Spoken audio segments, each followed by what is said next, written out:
जय श्री राम भक्तों। भगवत प्राप्ति के यानी भगवान दर्शन के 10 शक्तिशाली उपाय। भक्तों, हम सब का यानी कि मनुष्य जीवन का उद्देश्य केवल और केवल भगवान को प्राप्त करना ही होना चाहिए, क्योंकि ये मनुष्य देह हमें बड़ी ही मुश्किल से मिली है, जो कि देवताओं को भी दुर्लभ है। भगवान ने अहेतुक की कृपा करके ये दुर्लभ मानव तन हमें दिया है, तो हमें अपने इसी जन्म में अपने लक्ष्य को पूरा करना है, अन्यथा फिर हमें पछताना पड़ेगा। और लक्ष्य है भगवान के दर्शन, भगवान को पाना। तो 10 तरीके आज की वीडियो में हम आपको बताएंगे। हमारे शास्त्रों में हमारे ऋषि मुनियों ने अनेक उपाय बताए हैं भगवान को पाने के, लेकिन सबको अपनी रुचि के अनुसार किसी भी शास्त्रोक्त उपाय को करना चाहिए।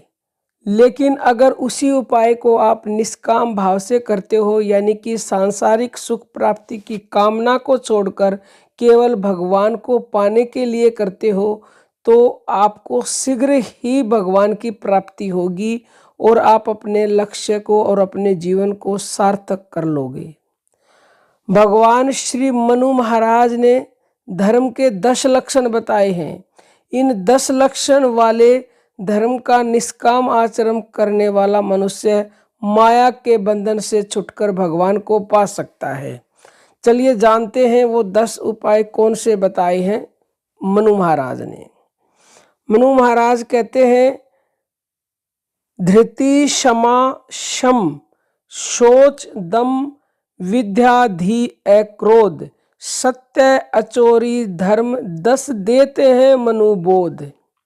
अब एक एक का हम संक्षिप्त आपको वर्णन बताते हैं। धृति क्या होता है? धृति का मतलब होता है किसी भी प्रकार का संकट आने पर या इच्छित वस्तु की प्राप्ति न होने पर धैर्य को न छोड़ना।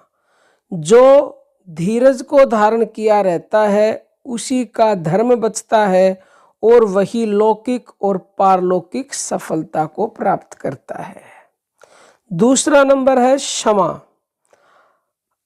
अपने साथ बुराई करने वाले को दंड देने दिलाने की पूरी शक्ति रहने पर भी उसको दंड देने दिलाने वाले की भावना को मन में भी न लाकर उसके अपराध को सह लेना और उसका अपराध सदा के लिए मिट जाए, इसके लिए वह पूरी कोशिश करता है। इसको कहते हैं क्षमा। तीसरा है दम। आमतौर पर इंद्रिय निग्रह को दम कहते हैं, परंतु इस श्लोक में इंद्रिय निग्रह का मतलब अलग कहा गया है। इससे यहाँ पर दम शब्द से शम को अर्थात मन के निग्रह को लेना चाहिए। मन को वश में किए बिना भगवान की प्राप्ति का कार्य असंभव है। जैसा कि गीता के अध्याय 6 के श्लोक नंबर 36 में भगवान श्री कृष्ण ने कहा है कि अभ्यास और वैराग्य से मन को वश में किया जा सकता है। चौथा है अस्ते। मन वाणी शरीर से किसी प्रकार की चोरी न करना। पांचवा है सोच। बाहर और भीतर की शुद्धि, सत्य पूर्वक शुद्ध व्यापार से द्रव्य की, उसके अन्न से आहार की, यथा योग्य बर्ताव से आचरणों की और जल मिट्टी आदि से जाने वाले शरीर की शुद्धि को बाहर की शुद्धि कहते हैं। एवं राग द्वेष दंभ कपट तथा वैर अभिमान आदि विकारों का नाश होकर अंतःकरण का स्वच्छ हो जाना भीतर की शुद्धि कहलाती है। नंबर 6 है इंद्रिय निग्रह यानी कि दम। इंद्रियों को उनके विषय रस रूप गंध शब्द स्पर्श में इच्छा अनुसार न जाने देकर अनिष्टकारी विषय से हटाए रखना और कल्याणकारी विषयों में लगाना। 7वां है धी यानी कि बुद्धि।